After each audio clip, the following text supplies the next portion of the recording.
बात अब ट्रंप के टैरिफ बम की, क्योंकि ट्रंप ने टैरिफ लगाने का फैसला दुनिया के कई देशों पर लिया और सुप्रीम कोर्ट अमेरिका की उसने इस फैसले के अलग एक अपना फैसला दिया। यानी अब ट्रंप का वो फैसला एप्लीकेबल नहीं है। लेकिन ट्रंप ने फिर से 10% टैरिफ लगाने का ऐलान कर दिया है। तो इसके मायने क्या है? भारत पर कितना टैरिफ लगेगा? एक report. 46%, we're charging them 24%. India, very, very tough, very, very tough.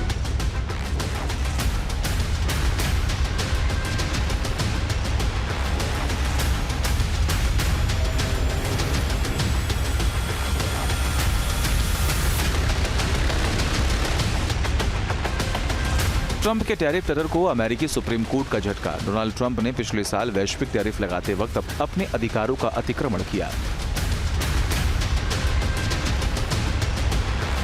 Trump 1977 के कानून international emergency economic powers act यानी IEPA का उपयोग करके दुनिया के लगभग हर देश से आयात पर टैरिफ लगा सकते हैं। सुप्रीम कोर्ट के फैसले के बाद ट्रंप ने वैकल्पिक कानून लागू किया। नया कानून सभी देशों के सामान पर 10% टैरिफ लगाने की अनुमति देता है।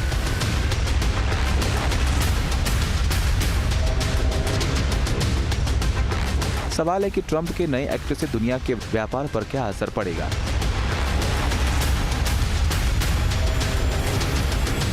टैरिफ पर अमेरिकी सुप्रीम कोर्ट के फैसले का भारत के लिए मायने क्या है? क्या भारत का टैरिफ 18% से घटकर 10% हो गया है? ट्रंप प्रशासन ने पुराने टैरिफ को आधिकारिक तौर पर खत्म कर दिया। राष्ट्रपति ने नया कार्यकारी आदेश जारी किया। इसमें अब व्यापार कानून की धारा 122 जैसे अन्य कानूनी प्रावधानों को लागू किया गया और नए 10% टैरिफ लागू किए गए हैं। यह नई दरें 24 फरवरी से प्रभावी होंगी। भारत पर टैरिफ को लेकर बदलाव के संबंध में जब अमेरिकी राष्ट्रपति से सवाल पूछा गया तो उन्होंने ये जवाब दिया। ट्रंप जो भी कहें, लेकिन हकीकत यह है कि भारत सहित पूरी दुनिया पर लगाए गए ट्रंप के टैरिफ अब पहले जैसे लागू नहीं होंगे।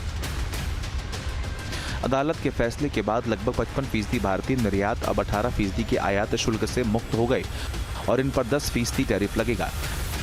यह दर भारत अमेरिका अंतरिम व्यापार समझौते के तहत तय की गई दर से कम है, लेकिन स्टील, एल्युमिनियम, तांबा और ऑटो पार्ट जैसे प्रमुख औद्योगिक क्षेत्रों को टैरिफ से राहत नहीं मिली।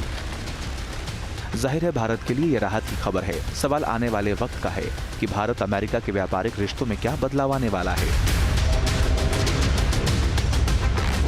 अमेरिकी सुप्रीम कोर्ट के फैसले से पूरी दुनिया में हलचल है। दुनिया भर की सरकारें इस पर फिलहाल ज्यादा बोलने से परहेज कर रही हैं। भारत में विपक्षी दलों ने अमेरिकी सुप्रीम कोर्ट के फैसले का स्वागत किया। अमेरिकी उच्च न्यायालय का जो ये फैसला आया है वो एक बार फिर से इस बात को दर्शाता है कि जो संवैधानिक अदालतें हैं उनको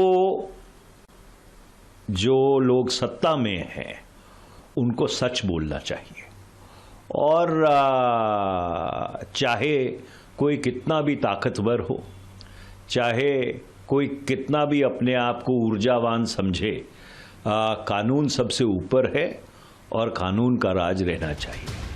वैसे अमेरिकी सुप्रीम कोर्ट का फैसला उस वक्त आया जब भारत और अमेरिका के बीच व्यापार समझौता लागू करने पर चर्चाएं जारी हैं। इससे पहले 6 फरवरी को दोनों देशों ने व्यापार समझौते के फ्रेमवर्क पर सहमति जता दी थी। कानूनी टेक्स्ट को अंतिम रूप देने के लिए भारतीय अधिकारियों का एक दल 23 फरवरी से वॉशिंगटन में अपने समकक्षों से मिलने वाला है। सवाल है कि कोर्ट के फैसले के बाद अब भारत अमेरिका व्यापार समझौते की शक्ल क्या होगी।